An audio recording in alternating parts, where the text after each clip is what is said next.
prazer que volto aqui, né, para trazer a lição da Escola Bíblica Dominical. Eu tive trazendo o resumo do trimestre passado, falando sobre a origem, né, da humanidade. E agora resolvi trazer também essas 4 lições que nós estamos encerrando hoje, né? Na verdade, o trimestre é 13 lições e hoje nós iremos partir para a 4ª lição. Eu não dei a primeira, nem a segunda, nem a terceira, mas hoje eu vou trazer um resumo de tudo, né? Concluindo com a lição de número 4. Não estamos tendo escola bíblica dominical devido à pandemia aí, né? Tá algumas igrejas fechadas, mas em nome de Jesus isso vai passar. Também quero já desde já agradecer a todas as pessoas que comentaram meu vídeo, né? Que eu fiz pela primeira vez, né? Encerrando a lição. Eu louvo a Deus que foi um vídeo maravilhoso. Deus operou maravilhas, muitos comentários, né? Muitos alcances de pessoas dando testemunho de que se sentiram a presença do Senhor. E é esse o objetivo desse vídeo. É levar o Evangelho, levar a palavra de Deus aos corações. Porque a igreja somos nós, né? A igreja nós somos nós somos templo do Espírito Santo. Então, quero aproveitar a oportunidade aqui, não trazer aquela memorização que eu trouxe de todas as 13 lições, porque eu guardo isso para o final do trimestre. Realmente eu memorizo nos 13 lições no final do trimestre. Mas eu quero trazer aqui uma revisão para nós lembrarmos, né, sobre essa lição que vamos estudar de hoje. Uma lição tão importante falando sobre a carta de Efésios, né, que Paulo estava preso em Roma. E Paulo agora ele escreve essa linda carta para os irmãos de Éfeso. É interessante nós observar que essa carta ela foi escrita em prisões. Paulo ele escreveu 13 epístolas, né? 13 cartas. Aí você vai observar que quando Paulo ele escreve essas cartas, dividida em várias categorias. Existe a categoria pastoral, existe a categoria escatológica, também existe as epístolas de prisões. Paulo, quando ele escreve a 1ª e 2ª Tessalonicenses, ele estava escrevendo uma carta, que são epístolas, cartas pequenas, ele estava escrevendo uma carta escatológica, explicando, né, como será a vinda do Senhor, a primeira vinda, a primeira etapa, a segunda etapa. Paulo ele estava escrevendo aos Tessalonicenses, trazendo aí um conhecimento para aquela igreja, e para nós hoje também, né, sobre como será a vinda do Senhor, como será a vinda do anticristo, como será. Então, tudo que você quiser saber sobre a vinda do Senhor, a 1ª e 2ª carta de Tessalonicenses, que é chamada de cartas escatológicas. Também tem a carta dos pastorais, né? Que ele escreve a 1ª, a 2ª Timóteo, ele escreve a Tito. São cartas pastorais. E também nós temos as cartas de prisões, que cartas que ele escreveu para a igreja de Éfeso, estando preso. Ele escreveu para a igreja de Filipenses, né? Aonde que ele se alegra, falando, regozijai-vos no Senhor, alegrai-vos no Senhor. É muito interessante, né? Paulo preso, meu Deus do céu. Que motivo que esse homem tinha para estar escrevendo, no meu olhar assim, meu Deus, era o motivo dele estar reclamando, murmurando. Não, ele estava pedindo o povo para se alegrar. É essa alegria que Paulo tinha dentro do coração dele, que não eram as prisões que ia calar a boca dele. Não. Paulo ele escreve nas cartas de prisões, ele escreve para Efésios, Filipenses, Colossenses. São cartas que ele escreve, e Filemon, ele escreve cartas de dentro da prisão. Então, essas cartas que Paulo escreve é dividida em 3 categorias. Cartas escatológicas, que é 1ª e 2ª Tessalonicenses, cartas pastorais, que é 1ª e 2ª Timóteo e Tito, e cartas de prisões, que é Efésios, Filemon, Filipenses e Colossenses. É interessante também a gente observar que a carta de Éfesos e a carta de Colossenses ela tem a mesmo objetivo, com uma linguagem diferente. Você vê que nenhum ele fala que Jesus Cristo é o cabeça da igreja. Em outra, ele fala que Jesus Cristo, que a igreja, entendeu? É um sentido assim. Você vai entender quando você lê Colossenses e Filipenses, você vai ver que tem o mesmo objetivo, o mesmo sentido, porém com uma visão diferente. Porque uma carta ele escreve para um povo, outra carta ele escreve para outro povo. Também sabemos, nessa primeira lição, de que quando Paulo ele escreve para a igreja de Éfeso, você vai observar que foi tão impactante o evangelho entrar dentro da igreja, dentro da cidade de Éfeso, que aqueles deuses, né, a Diana, sofreu uma pena, sofreu as consequências. Paulo ele foi preso, tal, mas o evangelho foi pregado. E o evangelho que Paulo pregava era um evangelho cristocêntrico. Você observa isso em Atos capítulo 17, quando ele prega aos deuses desconhecidos. Você observa que quando ele vai pregar ali, ele começa a falar, olha, o Deus que eu trago aqui para vocês, ele não precisa ser carregado nas costas. O Deus que eu quero pregar para vocês, ele não precisa ser moldado por mão de homens. O Deus que eu estou falando aqui, o Deus desconhecido, esse Deus, ele é o Criador. Então você observa que a palavra que Paulo pregava, o evangelho que Paulo pregava, era um verdadeiro evangelho. E é esse evangelho que nós precisamos hoje estar pregando nas igrejas. Cristo. Não o homem, mas Cristo. Cristo. A nossa primeira lição, trazendo um resumo aqui, da nossa primeira lição, achei muito interessante, quero até parabenizar, né, a lição, a carta, né, a capa da lição, você vai observar aí que aqui aparece um rolo, né, você dá logo a ideia de que escritura, a palavra, né, você volta aos tempos antigos, você vai observar isso aí. Aqui você vê uma coroa de espinho, você vai lembrar de quem? Jesus. Aqui você vê um selo com o rosto de um leão. E aqui você vai ver algumas gotas de sangue. Meu Deus, que lição maravilhosa. A gente já sente a presença de Deus só de olhar a capa. Você já sente algo assim profundo, porque você vai, meu Deus, tem mistério, tem coisas reveladas, tem coisas grandes aqui nessa lição para nós. E Paulo, quando ele escreve aqui, o título da lição é A Igreja Eleita, redimida pelo sangue de Cristo e selada com o Espírito Santo da promessa. Paulo, quando ele escreve a igreja aos Tessalonicenses, ele escreve assim, a vós, graça e paz, da parte de Deus Pai e da do Senhor Jesus Cristo. Atos capítulo 1, verso 2. Olha só, olha a saudação que Paulo está cumprimentando. Graça e paz. Graça. Essa graça que Paulo está falando, ela excede os nossos entendimentos. Essa graça que Paulo está falando, ela não é uma graça subliminar, não. Ela é uma graça verdadeira. Porque Paulo, ele sabia, ele conhecia essa graça. Porque o próprio Deus falou com ele, olha, a minha graça te basta.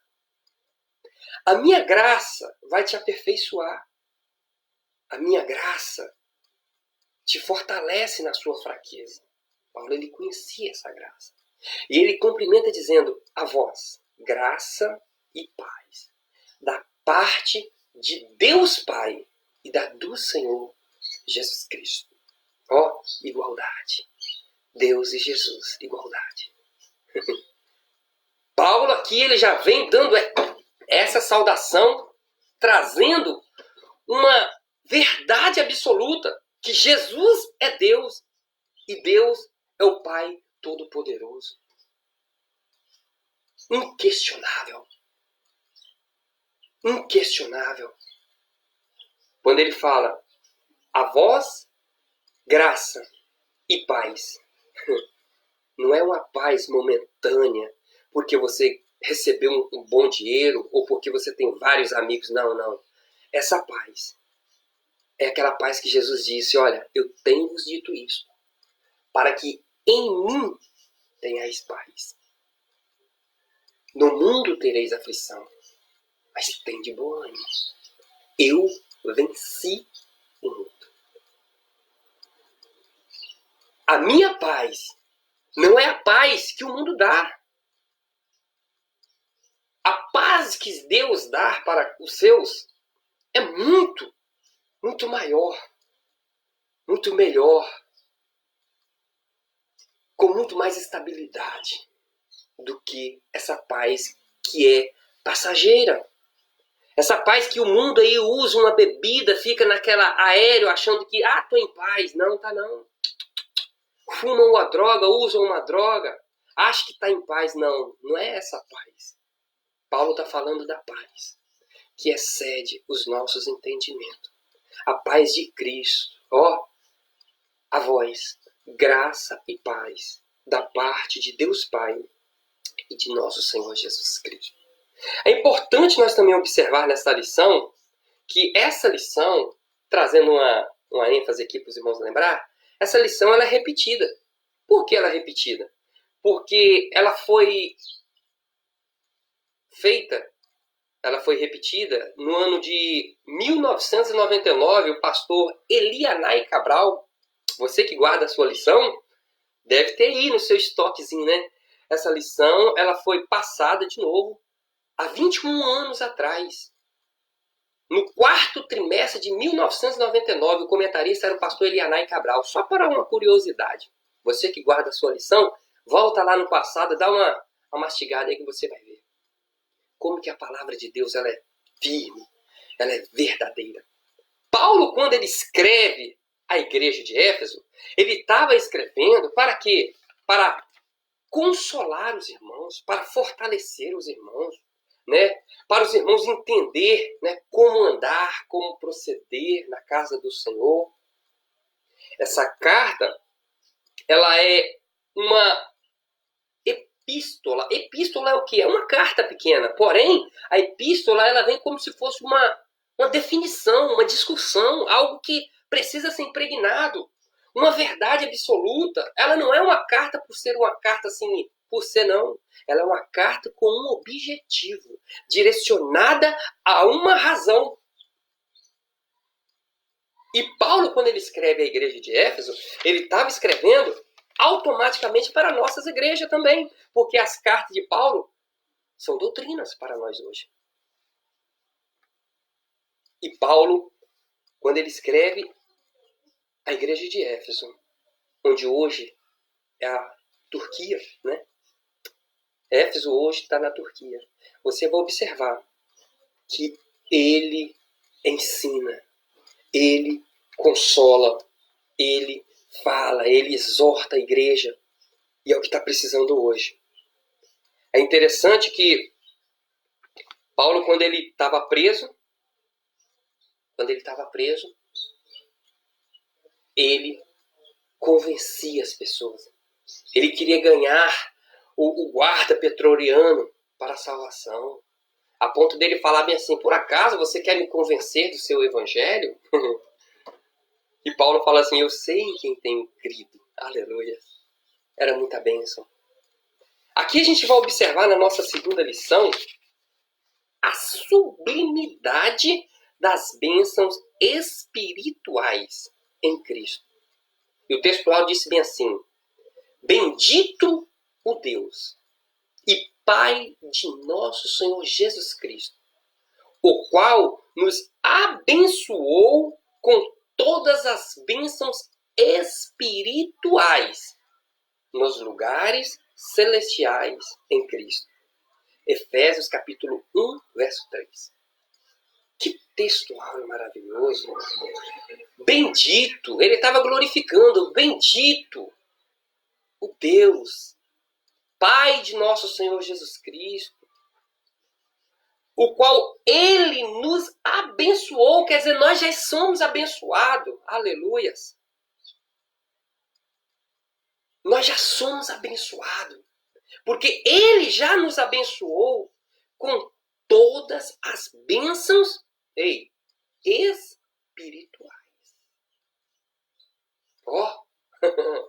Tem algo grande para nós nas mansões celestiais.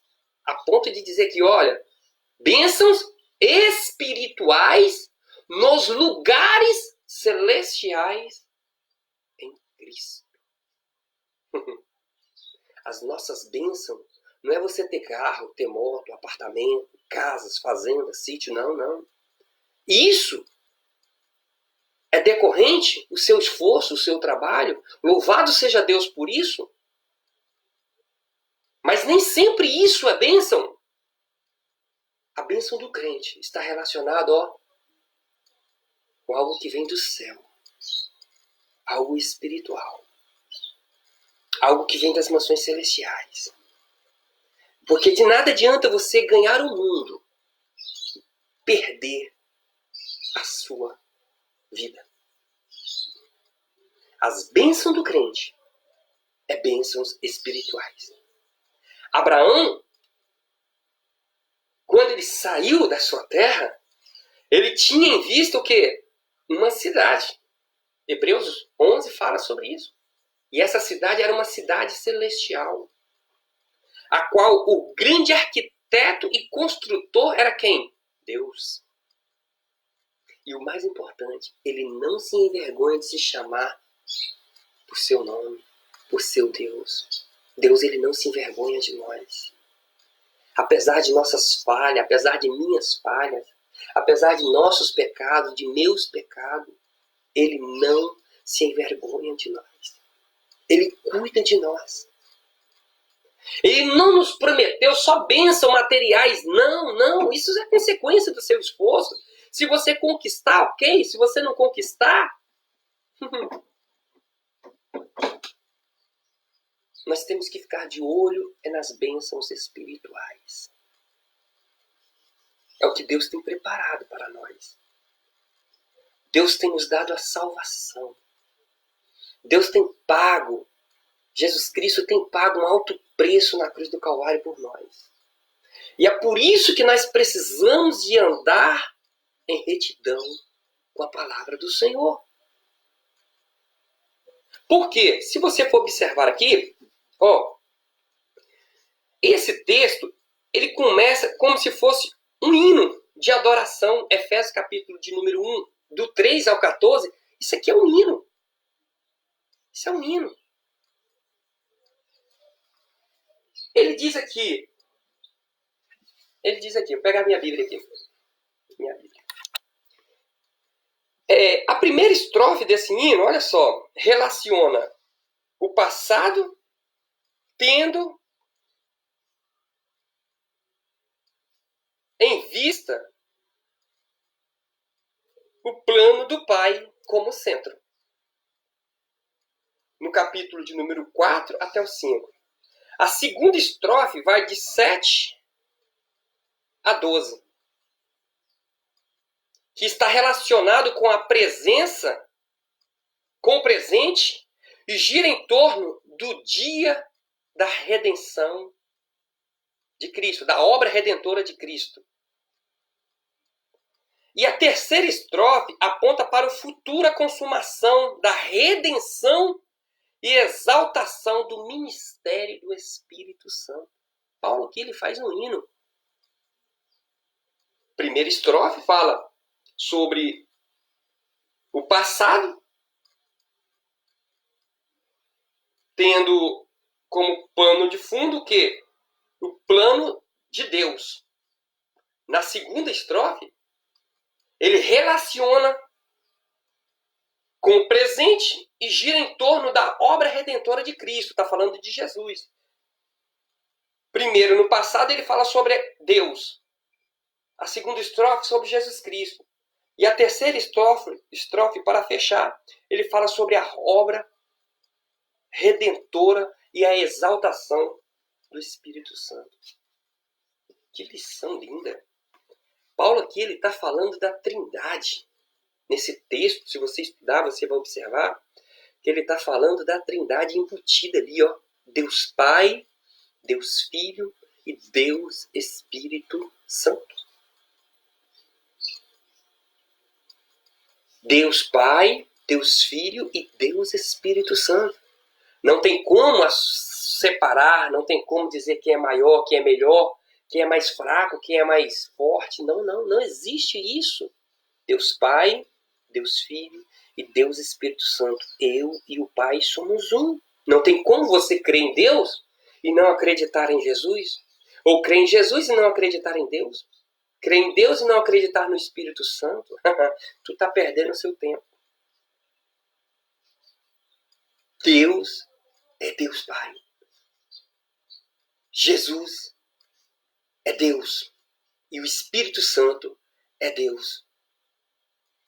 Jesus, quando ele nasceu, o nome dele já dizia Emanuel, que significa Deus conosco. Glórias a Deus. É importante nós observarmos que quando fala sobre a sublimidade das bênçãos espirituais, não é para você ficar correndo atrás de bênção, indo atrás de poço, de revelação, indo atrás de visão. Não. Deus, ele já te contemplou. Ele já te abençoou com todas as bênçãos espirituais. A palavra dele nos revela isso. Um ponto que eu aprendi aqui nessa lição, que quando fala de bênçãos espirituais nesses dias de hoje, que nós estamos vivendo, há uma dificuldade muito grande devido ao evangelho que se prega. O evangelho materialista, egocêntrico, vaidoso, humanista.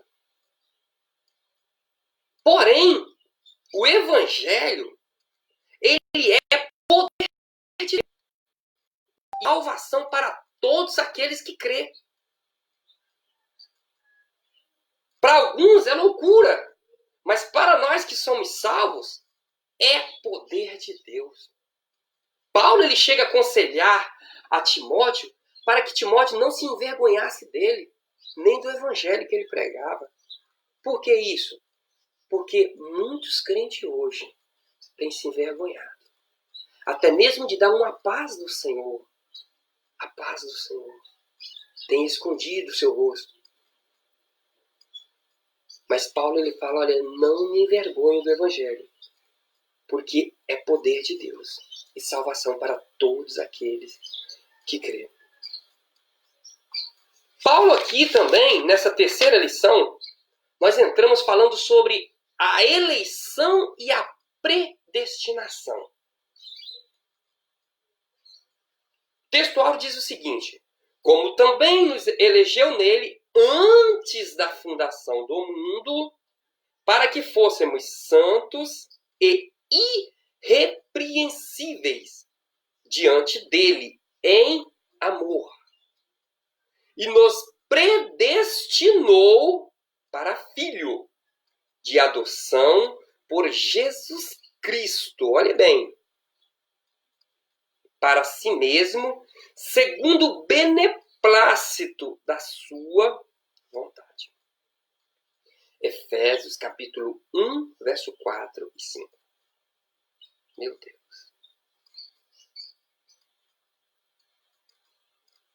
É muito maravilhoso. É muito animador. É muita satisfação você saber que Deus, com toda a sua grandeza, com todo o seu poder, com toda a sua glória, nos elegeu para a salvação. Deus, ele não elegeu uns para a perdição, outros para a salvação, não. Ele deu livre-arbítrio ao homem. É o homem que escolhe ser sim ou não. Ou é certo, ou é o errado. Ou é verdade, ou é mentira. Ou é macho, ou é fêmea. Não existe paralelo, não existe meio termo. Não existe um relativismo moral. Não. A palavra de Deus, ela é verdade. E ela é uma verdade absoluta. Jesus Cristo fala em João capítulo 14, verso 6, diz assim, olha, eu sou o caminho, a verdade e a vida. Quando ele fala que ele é o caminho, ele está dizendo, olha, eu não sou atalho. Eu sou o caminho. Quando ele fala, eu sou a verdade, ele está dizendo, olha, a verdade ela prevalece. A verdade às vezes dói, mas ela prevalece. Você pode mentir 24 horas, mas quando a verdade chega, cala-se tudo. E nós estamos vivendo num mundo em que se fala bem assim, ó, quanto mais você falar que a mentira, pregar mentira, aquela mentira acaba sendo uma verdade. Mentira! Mentira é mentira, verdade é verdade.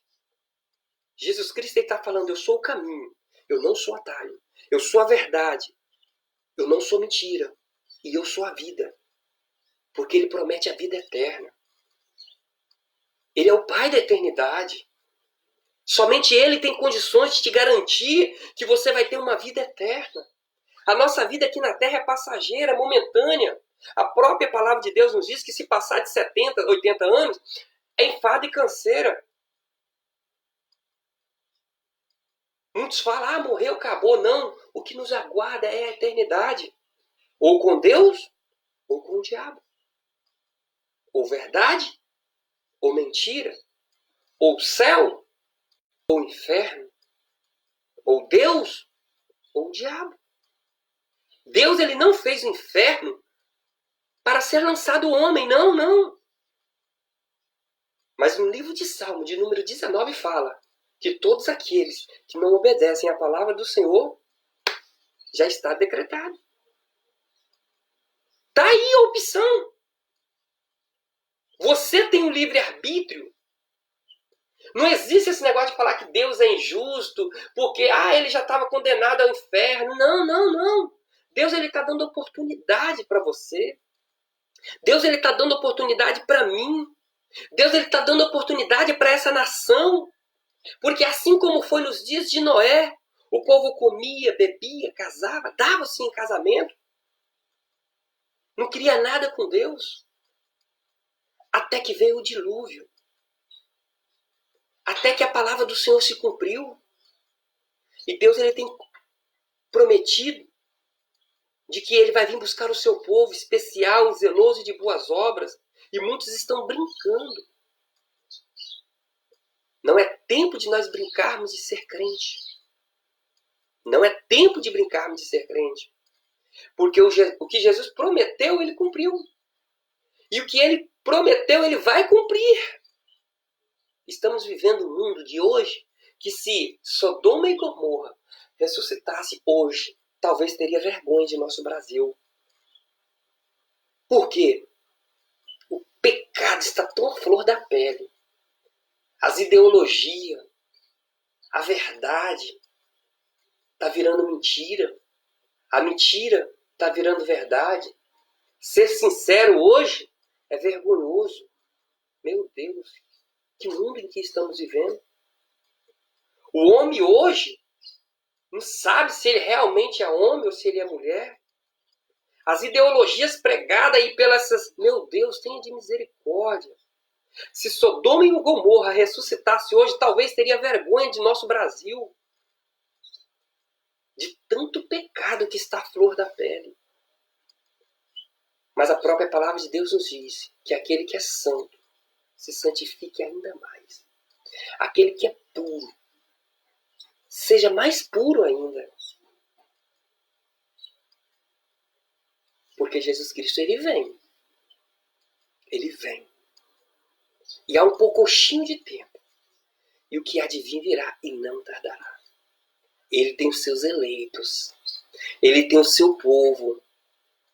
Ele tem o seu povo separado, preparado. Mas ele também não fez acepção de pessoas, não. Porque quando ele morreu, observa, quando ele morreu para os judeus, para os gregos, para o americano, para o capixaba. Ele morreu para todos. O seu sangue derramado ali na cruz foi para toda a humanidade. Mas nem todos deram crédito. Nem todos ouviram. Na verdade, muitos têm ouvido, mas nem todos estão atentos. É por isso que a palavra de Deus nos diz assim, o Espírito Santo diz assim, olha, quem tem ouvido, ouça o que o Espírito diz às igrejas. Ele vai voltar. Ele reservou o seu povo. Ele preparou o seu povo. A igreja perseguida. A igreja triunfante. Eu acho lindo isso, você sabe por quê? Porque quando você aceita Jesus como Salvador, antes de aceitar, você não é filho. Você é criatura. Porque todos nós somos criatura. Mas quando nós passamos a aceitar a Jesus como Senhor e Salvador de nossas vidas, que nós nos reconhecemos Deus como o nosso Pai, nós passamos a ser filho por adoção. Olha que privilégio! Filhos por adoção. Passamos a ser adotados. Tem pessoas que falam bem assim, eu também sou filho de Deus. Não, você só é filho de Deus se você reconhecer que Jesus Cristo é o seu Deus. Se você for um crente verdadeiro. Eu não estou falando aqui de placa de igreja, de religião, não. Estou falando de Jesus Cristo. Você seguir a Jesus Cristo. Estudar a palavra. Mudar de vida. Mudar de padrão. Não se conformar com este mundo. Isto é o verdadeiro cristão. Porque placa de igreja não salva ninguém. Quem salva é Jesus. E Jesus elegeu a mim, mas também elegeu a você que está aí me ouvindo. Você não é melhor nem pior do que eu. O Senhor morreu por todos nós. E eu acho mais interessante nesse textuário que diz aqui, olha, como ele também nos elegeu nele. Nele. Quando fala elegeu nele, quer dizer, aí você volta lá para o Gênesis. Quando ele fez o homem, a sua imagem, a sua semelhança, ali ele já estava elegendo, separando Adão, Eva, um povo seu, depois vem Abraão, sai da sua terra e vai separando. Você vai observar que Deus no controle da situação, porque ele elegeu nele. Deus ele não foi pego de surpresa. Mas Adão e Eva pecou, quebrou com os planos de Deus. Não, Deus ele é onisciente, onipresente, onipotente. Deus ele não foi pego de surpresa pelo pecado de Adão. Não. Ele já tinha elegido o seu povo. Para você entender melhor isso, Salmo de número 139, você vai ver como quando Deus chega para Davi e começa a trazer um retrato, mostrando uma visão para Davi ali, e Davi começa a descrever com um modo assim, até mesmo terrível, assombrado. Davi ele fala bem assim, porque de um modo terrível e tão maravilhoso o Senhor me formou. Você vai observar ali, ele estava falando da criação. Ele começa a falar detalhes, falando bem assim que o Senhor tinha entretecido seus ossos dentro do interior da mãe dele. E antes que ele nascesse, o Senhor Deus já escrevia na agenda, o que ele vai ser, o que ele vai fazer, quem vai ser ele. Olha a onisciência, a onipresença e a onipotência de Deus. Antes de Davi nascer, Deus já estava escrevendo tudo. O que ia acontecer? Deus ele não é pego de surpresa. Deus ele é muito maior do que nós queremos entender. A nossa mente finita, fraca, falha, não consegue descrever Deus. É Deus que pela sua infinita misericórdia, aleluia, Deus pela sua infinita misericórdia, ele se revela para nós. Quando ele fala, as minhas mãos, você entende porque você tem mão. Quando ele fala, os meus olhos, você entende porque você tem olho. Quando ele fala, as minhas pernas, os meus ouvidos, você entende porque você também tem ouvido e tem perna. Mas quando ele fala, eu sou o Espírito, e me importa os que adoram e o adoram em espírito e em verdade. Como que você vai entender? Vai você entender espírito? Deus, ele pela sua infinita, pelo seu infinito amor, ele se revela para nós. Ele nos elegeu. Ele elegeu todos os povos, todas as tribos, todas as nações. Ele elegeu todo mundo para a salvação. Porém, alguns procuram a perdição. Um exemplo clássico disso, Judas. Era discípulo de Jesus. Era conhecedor da palavra, mas se desviou. E aí? E aí? Foi ele que optou para ser o quê? Filho da perdição. Demas era um obreiro de Paulo. Mas o que aconteceu? Procurou o segundo secularismo. Procurou o mundanismo. Nós temos que ter muito cuidado. Porque existem heresias pregadas aí em muitas igrejas dizendo que uma vez salvo, salvo para sempre. Isso é mentira.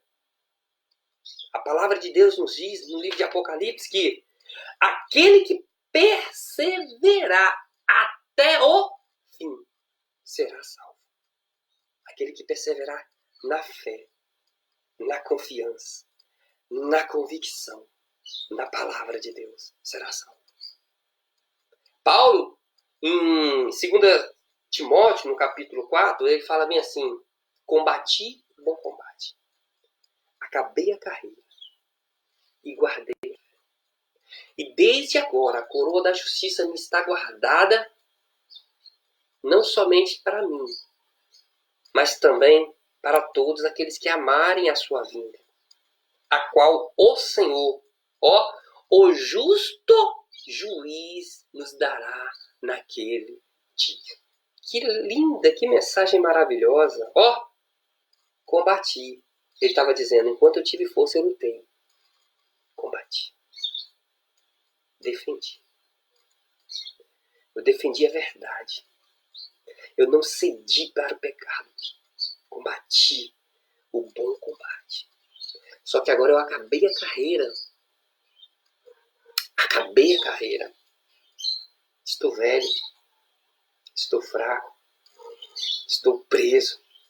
Mas a palavra de Deus, ela não está presa. Eu estou aqui, eu estou fazendo essa situação uma oportunidade para me pregar a palavra. Eu posso estar preso dentro da minha casa por causa da pandemia, por causa dos vírus que estão contaminando o mundo. Mas a palavra de Deus está sendo anunciada, está sendo solta, está sendo pregada nos rádios, televisões, internet. Eu estou preso, mas a palavra está livre. Paulo estava falando isso. Eu combati o bom combate. Eu acabei a carreira. Eu guardei a fé. Guardei a fé. O que é isso? Guardar a fé. O diabo pode tomar tudo da sua vida.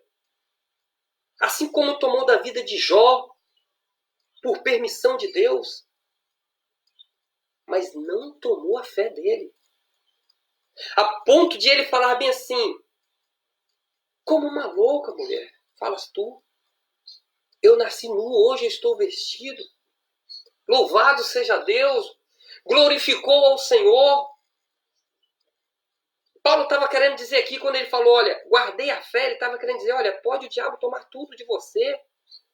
Carro, casa, filho, filha, esposa, pode deixar você nu.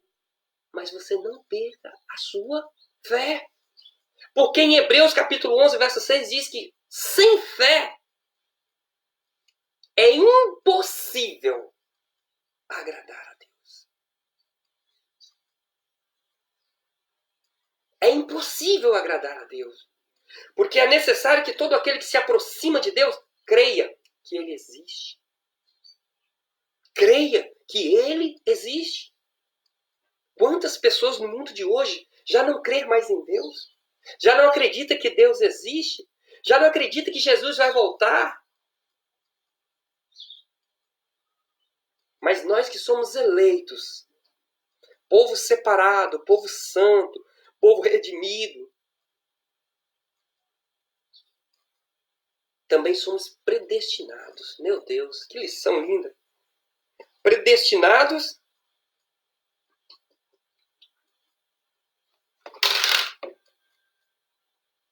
para filhos de adoção por Jesus Cristo. Eu já falei sobre isso. Predestinados para a salvação por meio de Jesus Cristo. Isso está dizendo bem claro, bem taxativo aos nossos olhos. A salvação somente através de Jesus Cristo.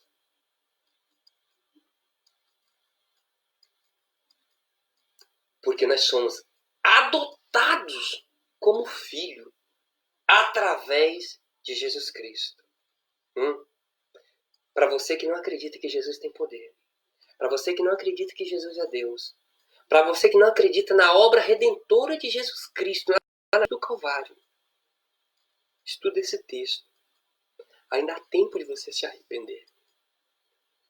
Porque nós fomos eleitos não para a perdição, nós somos predestinados para a salvação. Jesus não morreu para você ir para o inferno, não. Jesus morreu para que você fosse para o céu com ele. Jesus morreu para que você fosse salvo. E é tão sério isso, que em Romanos fala que Deus ele olha para a terra e não vê um justo sequer. Porque se existisse um justo, poderia dizer assim, não, ele tem condições, ele pode. Não, nenhum homem. Por maior que seja, por maior condições financeiras que tivesse, até nos dias de hoje não teria condições de pagar pela sua salvação. Mas Jesus Cristo, ele pagou como um cordeiro imaculado, santo, irrepreensível, puro. Para quê? Para que ele cumprisse a lei, os salmos e os profetas. É só Jesus. É só Jesus. Mateus fala que não há um outro nome, nem acima dos céus, nem abaixo da terra, nem em qualquer lugar. Não existe um outro nome pela qual nós devemos ser salvos. É somente o nome de Jesus. E nós somos eleitos. Nós somos o que é escolhido. Quando você elege um presidente é porque você escolheu. Então nós fomos eleitos, nós fomos escolhidos. E predestinado. Foi a lição de número 2, né? Com as bênçãos espirituais. Predestinado para a salvação. Não coloca na sua cabeça que tudo acabou. Que não tem mais jeito para você, não. Jesus já morreu por você. E você tem. Você é predestinado para a salvação. Mas a escolha é sua. Você precisa de ter uma decisão da sua parte. Deus ele não vai te salvar você às forças. Muito menos vai te obrigar à salvação. Não. Você é livre. E por falar em liberdade, um povo mais livre sobre a face da terra que existe hoje são os cristãos. Em meio às perseguições, em meio às prisões, em meio às aflições, o povo mais livre do mundo hoje são os cristãos. Porque a nossa liberdade não está no homem, não está no dinheiro, está em Deus. A nossa liberdade não está em fumar um baseado e daqui a pouco está livre. Ou ser preso e daqui a pouco está livre. Ou tomar uma cachaça, uma cerveja e está livre. Não. A nossa liberdade. Nós não estamos presos ao vício. Não. Nós estamos livres em Cristo. Que lição maravilhosa. E partindo para a nossa quarta lição, nós vamos estudar sobre a iluminação espiritual do crente.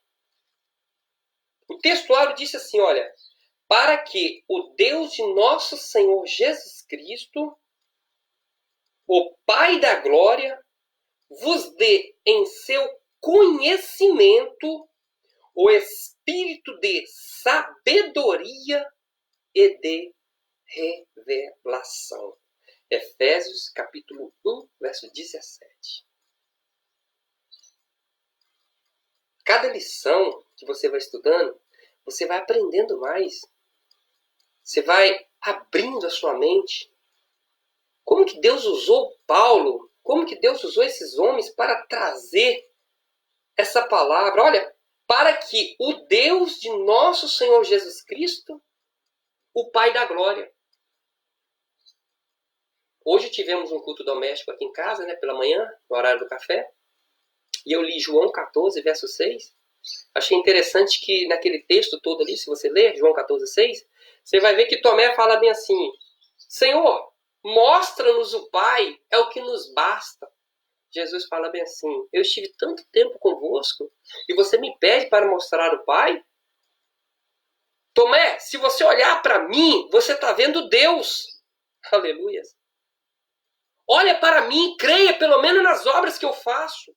Porque tudo que eu faço convém do Pai. Tudo que eu faço vem de Deus. Entre linhas, Jesus estava falando: Tomé, eu sou Deus. Tomé, eu sou Pai. Tomé, creia em mim. Acredita em mim. Não só nessa passagem, mas em várias passagens, quando Jesus esteve aqui na Terra, ele quis revelar a sua divindade.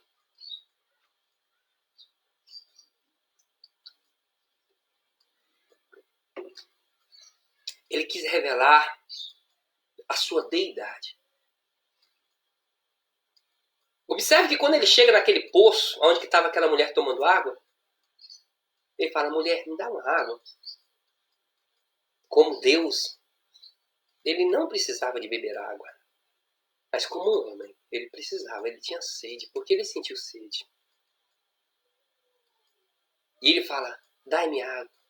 A mulher vem um pouco assim, um pouco meio grossa, né? Ela fala bem assim: como pode você vir me pedir água?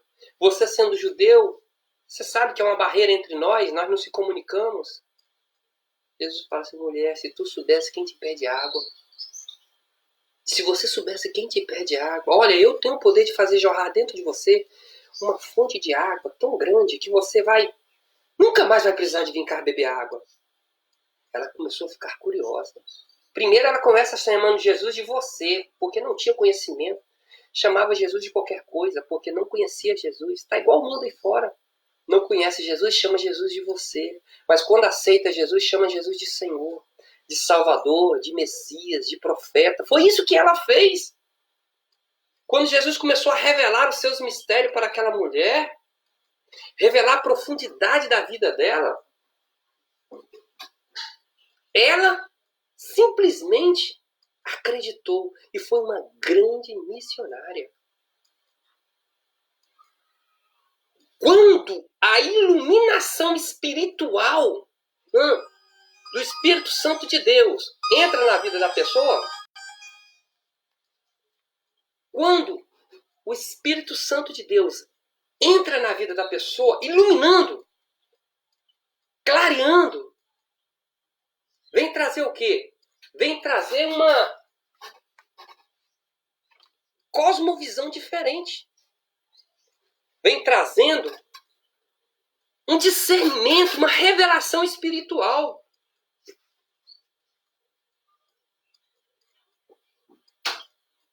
De que adianta você pegar um cego, uma pessoa cega, e levar no pôr do sol e mostrar para ela o pôr do sol?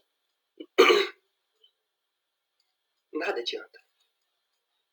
Ela não vai enxergar. Ela vai sentir o calor. Ela vai imaginar. Mas quando ela está com os olhos limpos, quando ela tem visão, quando a iluminação do Espírito Santo vai penetrando dentro dela, ela consegue entender. Ela consegue ver. Nessa lição que fala sobre a iluminação espiritual do crente, está falando do quê? Do crescimento espiritual. Paulo ele fala em uma das suas cartas que em uma das igrejas lá, que tinha pessoas que ainda estavam tomando leite. Precisava de um alimento mais sólido. Precisava de uma doutrina, de uma palavra mais severa, de uma admoestação, de uma exortação mais rígida. Por quê? O crente estava como se fosse um bebê, somente bebendo leite. E Paulo ele chega a falar: olha, precisa de um alimento sólido. Muitas pessoas hoje estão precisando desse alimento sólido, que é a palavra, é a doutrina de Deus. Eu aprendi nessa lição que três aspectos de esperança da vocação.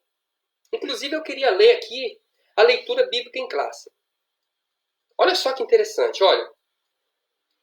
Leitura bíblica em classe está em Efésios capítulo 1, do 15 ao 23. Isso é da lição de número 4, que é a lição que nós estamos atualizando, né, hoje. Trouxe um resumo, só para nós não perdermos todo o foco. Porque uma lição chama a outra. Se você falta um domingo na escola dominical, você fica meio desorientado. É por isso que eu sempre chamo a atenção para que você não falte nenhum domingo na escola bíblica dominical. Leia a lição, participe da escola dominical, vá à escola dominical, tire todas as suas dúvidas, não vem para casa com dúvida, porque uma lição chama a outra. Se você perde a primeira lição, que foi sobre a carta aos Efésios, saudações ao destinatário, depois vem a sublimidade, né, da palavra, né, e aí sucessivamente, depois vem o que? Eleição e predestinação, e depois vem a iluminação espiritual. Você vai observar que cada um vai dando um passo para o outro. O que era a iluminação espiritual? Era o esclarecimento. Paulo aqui está fazendo uma oração. Vamos ler o texto para você entender. Efésios, capítulo de número 1, verso de número 15 ao 23. O 15. Pelo que, ouvindo eu também a fé que entre vós há no Senhor Jesus Cristo, e o vosso amor para com todos os santos. Paulo aqui ele estava tranquilo, ele estava feliz, porque ele tinha ouvido que a fé dos irmãos de Éfeso estava crescendo. Ele diz aqui ainda, olha, no verso 16, não cesso de dar graças a Deus por vós, lembrando-me de vós nas minhas orações. O que ele está falando? Olha, eu não deixo de orar, todo dia eu estou orando por vocês. Para que Deus venha dar conhecimento, venha dar sabedoria, venha dar uma iluminação. Será que é essa oração que você tem feito a Deus? Será que é essa oração que eu tenho feito a Deus? Senhor, dai-me inteligência, dai-me sabedoria, dai-me discernimento, revela os teus mistérios para mim. Ou será que eu estou pedindo carro, apartamento, fazenda, viagens? Paulo, olha o exemplo que Paulo está dizendo aqui. Estou lembrando aqui de uma passagem que Deus chega para Salomão e fala assim, Salomão, pede o que queres que eu te darei. Salomão poderia pedir carro, apartamento, mas como já era rico, vou pedir mais o quê? E ele começou, ele poderia, já pensou se Deus faz essa pergunta para você e para mim hoje? Principalmente nessa crise que nós estamos. Deus fez essa pergunta para Salomão. Salomão, pedes o que queres que eu te darei. Salomão pede, Senhor, dai-me sabedoria, para que eu possa guiar esse povo, para que eu possa discernir entre o que é certo e o que é errado, entre o que é falso e o que é verdadeiro. E quem foi Salomão? Quem foi Salomão? Um dos homens mais sábios sobre a face da terra. Até hoje, a riqueza de Salomão, homem nenhum do mundo hoje não conseguiu ter.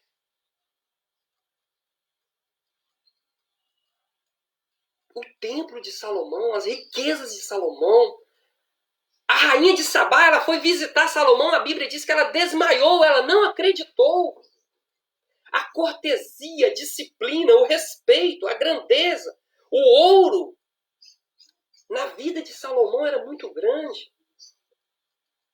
Mas Deus se alegrou do pedido dele. Será que Deus se alegrado do meu pedido, do seu pedido?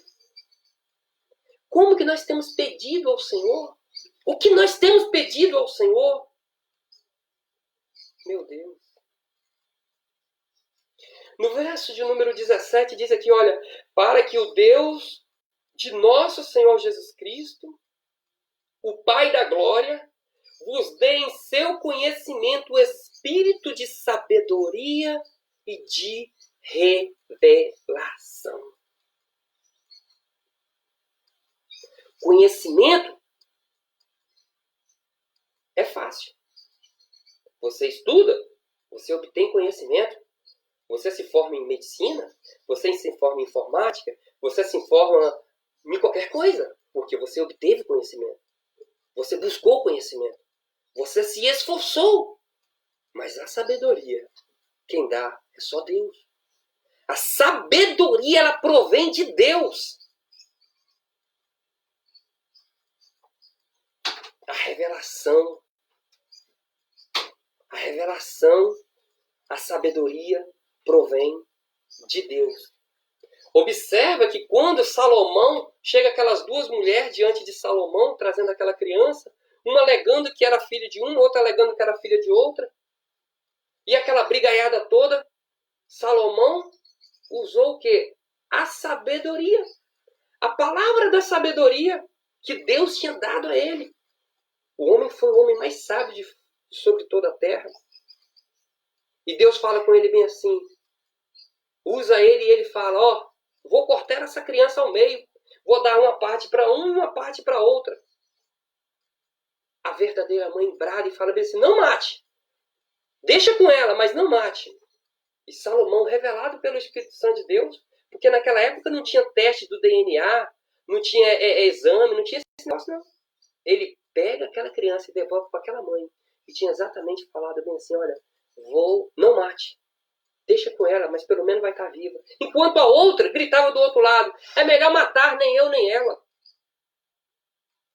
Mas Salomão, ele foi orientado pelo Espírito Santo de Deus. Porque Deus deu a ele sabedoria. Então nós devemos buscar sabedoria de Deus. A revelação de Deus. Aleluia. Olha o verso de número 18 aqui, ó. Tendo iluminado os olhos do vosso entendimento, para que saibais qual seja a esperança da sua vocação e quais as riquezas da glória e da sua herança nos santos. Tendo iluminado os nossos olhos. Se nós não pedirmos o Espírito Santo de Deus para iluminar os nossos olhos, nós não vamos conseguir entender a grandeza. Porque a própria palavra de Deus nos diz que o que os nossos olhos não viram e o que os nossos ouvidos não ouviram foi o que Deus reservou, foi o que Deus preparou para nós. Aleluia. A nossa vida não está condicionada a esse mundinho aqui, não. Isso aqui é passageiro. Estou lembrando aqui de quando Jesus chama Pedro. Pedro todo empolgado com aquela disposição toda, fala, Senhor, nós vamos te seguir. Para onde o Senhor for, nós iremos. Mas chega no meio do caminho, Pedro ele começa a ficar meio desanimado. E ele fala, Senhor, olha, largamos casa, largamos pesca, largamos família para te seguir. E agora o que nós iremos ter com isso? O que nós vamos ganhar com isso? Jesus olha para Pedro e fala assim, Pedro, a sua herança não é só aqui na terra, Pedro, é lá no porvir. Olha o que você tem lá. Infelizmente, estamos vivendo o dia que crentes estão vivendo de olho só na terra, com o pensamento só aqui na terra, com a visão fechada só aqui na terra, mas o Senhor está nos chamando nessa lição a nós olharmos para o céu. De onde virá o Consolador?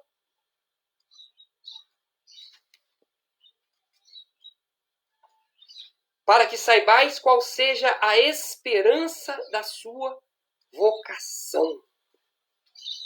E quais as riquezas da glória da sua herança nos santos. É interessante nós observar que uma pessoa rica, um homem rico, o seu nome ele é o que? Honrado. O seu nome ele é lembrado. O seu nome, o cara é filho de tal, o cara é filho de, né? Então você vai observar ali que o nome do camarada é relacionado pelo que ele tem, pela riqueza dele. Porém, aqui está falando da riqueza, da glória, da herança dos santos. Você sabe a riqueza que você tem? Você sabe a herança que você tem? É isso que Paulo está falando aqui. Olha, a igreja ela glorificará a Deus pelo investimento que Deus fez pelos seus santos, porque é uma riqueza muito grande. Aleluias. Mas para isso nós precisamos de pedir o Espírito Santo de Deus para iluminar, trazer uma claridade, esclarecer a nossa mente, clarear a nossa mente, para que nós venhamos entender, para que nós não ficamos presos somente nesse materialismo, somente nesta vidinha passageira que não, para que nós venhamos olhar para o porvir. Olha o verso de número 19. E qual a sobre excelente grandeza do seu poder sobre nós, os que cremos segundo a operação da força de seu poder. E qual a sobre excelente. Meu Deus, uma coisa já é excelente. Agora imagina sobre excelente. Lendo esse texto, eu lembro de Romanos, capítulo de número 11, verso de número 6, se eu não me engano. Paulo ele fala bem assim: ó, quão profundidade e riquezas, tanto da sabedoria, tanto do conhecimento, quão insondáveis são, Senhor, os teus caminhos, os teus projetos. Quão. Esse quão aqui é muito grande. Paulo ele não sabe expressar. E aqui diz no verso 19, olha, e qual a sobre excelente grandeza do seu poder. Esse poder aqui, no grego, significa dínamos, força, energia. Dínamos, quando se explode uma bomba atômica, ela age com poder, com força, de tremer até mesmo a terra, de tremer a rocha. Paulo está falando, olha, não é esse dínamo aí de você explodir uma pedra, não. É muito mais potente do que isso. É a força sobre-excelente do poder de Deus, que se manifestou em Jesus Cristo, ressuscitando ele dos mortos e pondo-se à direita nos céus. Foi a força, foi o poder, foi o dínamo do Espírito Santo que ressuscitou Jesus dos mortos. E se você não crê que Jesus Cristo ressuscitou dos mortos, é vã a sua fé. Paulo fala isso em Coríntios. Se nós não cremos que Jesus Cristo ressuscitou dentre os mortos, nós estamos perdendo o nosso tempo. Como que ele vai nos ressuscitar? Se nós não cremos que ele ressuscitou Jesus. A força do seu poder. O homem não conseguia remover a pedra. O poder, a força de Deus removeu aquela pedra. E ele ressuscitou. Ele ressuscitou. É isso que tem que ter dentro da nossa mente, essa iluminação do Espírito Santo. Porque Jesus Cristo, ele é homem, mas ele também é Deus. Ele foi homem e ele é Deus. Como homem, talvez precisaria de alguém arrastar aquela pedra. Mas como Deus, não. E ele veio aqui na Terra. Em momento nenhum ele quis transcender, mostrar que ele era Deus, que ele ia fazer isso, que ele ia fazer... Não. Ele sabia o momento certo de agir. Como Deus e como homem. E aqui, olha só. E pondo a sua direita nos céus. Está colocando ele no lugar de autoridade. Hein? Talvez como homem ele não tinha tanta autoridade. Ele era menosprezado. Ele era chamado de um falso Deus. Ele falava que... Alguém olhava para ele e falava assim, olha, está operando com o espírito de Beelzebu. Muitos não davam crédito a ele como homem. Mas agora como Deus, olha, e pondo a sua direita nos céus. Lugar de autoridade. Direita de Deus nos céus. Acima de todos os principados e poder e potestade, e domínio, e de todo nome que se nomeia. Mateus ele deixa escrito isso bem claro, que não existe um outro nome pela qual devamos ser salvos. Nem em cima dos céus, nem embaixo da terra, nem nos mares, nem em qualquer parte do mundo. Não existe um outro nome que vai nos levar para os céus, a não ser Jesus Cristo. Não é Pedro, não é Maria, não é João, não é Tomé, não é Benedito, não é Cosme e Damião, não, é Jesus. É Jesus. Ele é o único nome pela qual nós devemos ser salvos. De todo nome que se nomeia, não só neste século, mas também no vindouro. Olha o poder do nome do Senhor. Não só naquela época de Paulo, mas também no mundo vindouro, nesse século que nós estamos vivendo. Não se iluda com o nome do presidente, ou com o nome do governo, ou com o nome do rei, porque ele tem poder, porque ele tem dinheiro, porque... Não se iluda com isso, não. O nome do Senhor tem poder no passado e tem poder no futuro. O nome de Deus é o nome sobre excelente.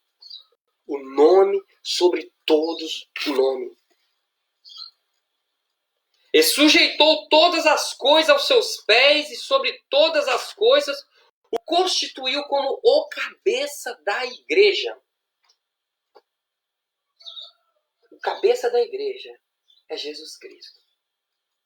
Não pensa você que a igreja está uma bagunça, não. Deus, ele tem os seus escolhidos. E é dentro da igreja que ele vai escolher. A igreja.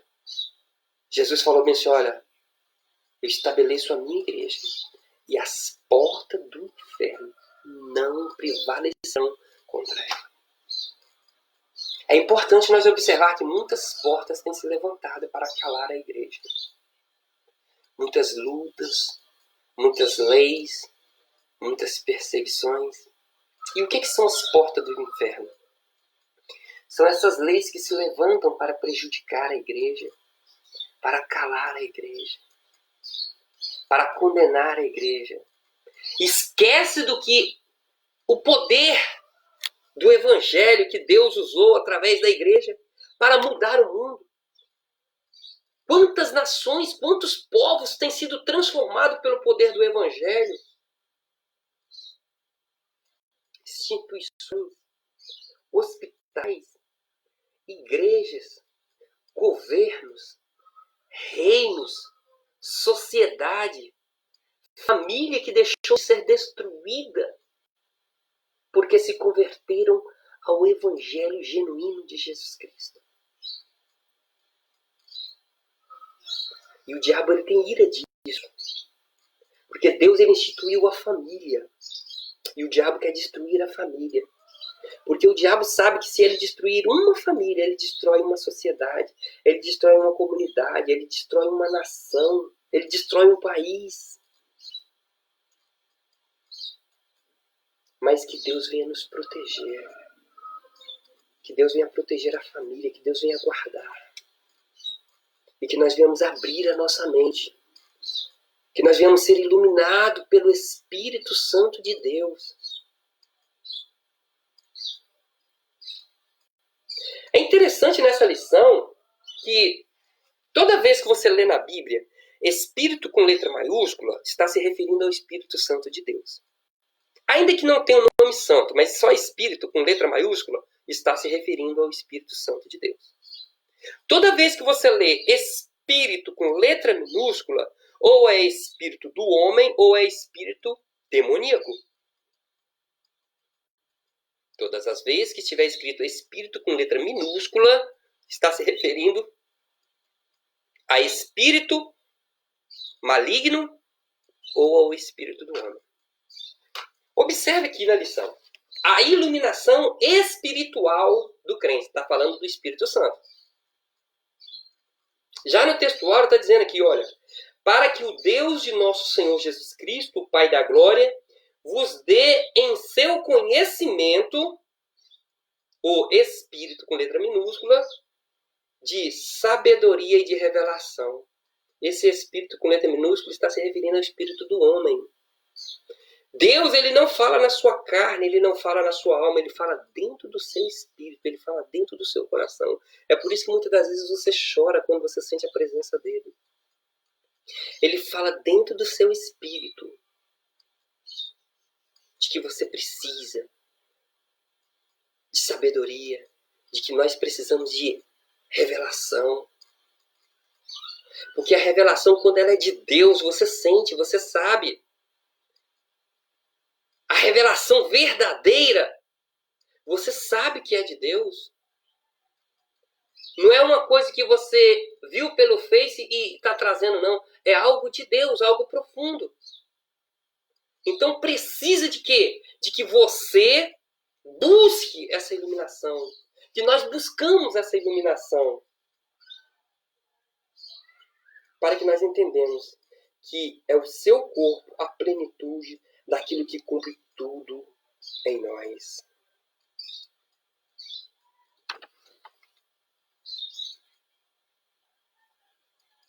Aqui na introdução, você vai observar que nós só iremos compreender as profundidades de Deus e dos mistérios de Deus se nós buscarmos a ajuda do Espírito Santo.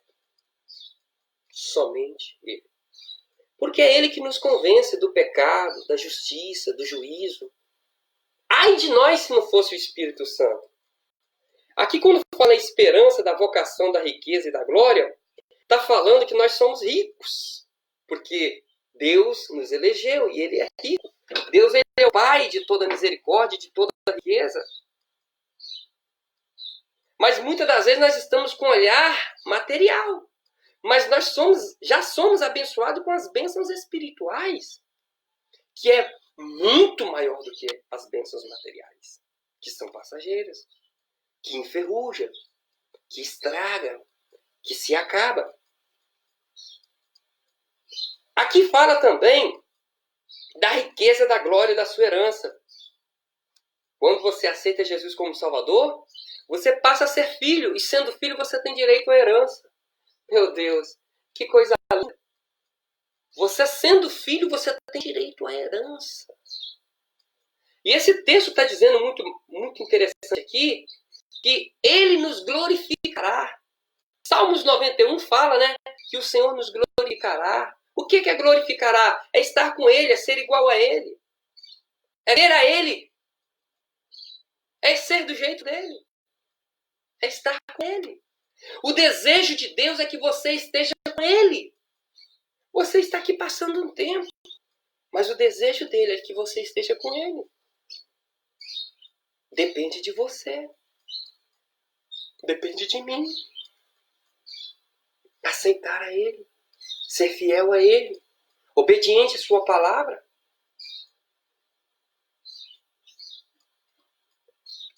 Aqui também fala sobre excelente grandeza e força do poder divino. A grandeza, a força, o poder, a riqueza. Meu Deus, ó. A riqueza. Gente, essa lição veio para nos estimularmos a buscar mais as coisas espirituais, a deixar um pouco o materialismo e pensar mais no que Deus tem preparado para nós. É algo grande. Aleluias. E quando fala aqui, 3 tópicos importantes que Paulo fala aqui para a igreja de Éfeso. Ele fala sobre a salvação, ele fala sobre a santificação e ele fala sobre a glorificação. Paulo está escrevendo para a igreja, ele está escrevendo para mim que sou igreja, ele está escrevendo para nós nos dias de hoje. Ele está falando sobre a salvação, sobre a santificação e sobre a glorificação.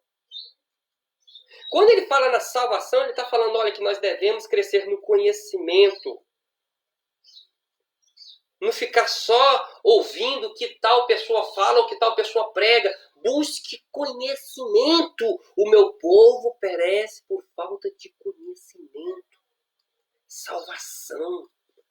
O que é a salvação?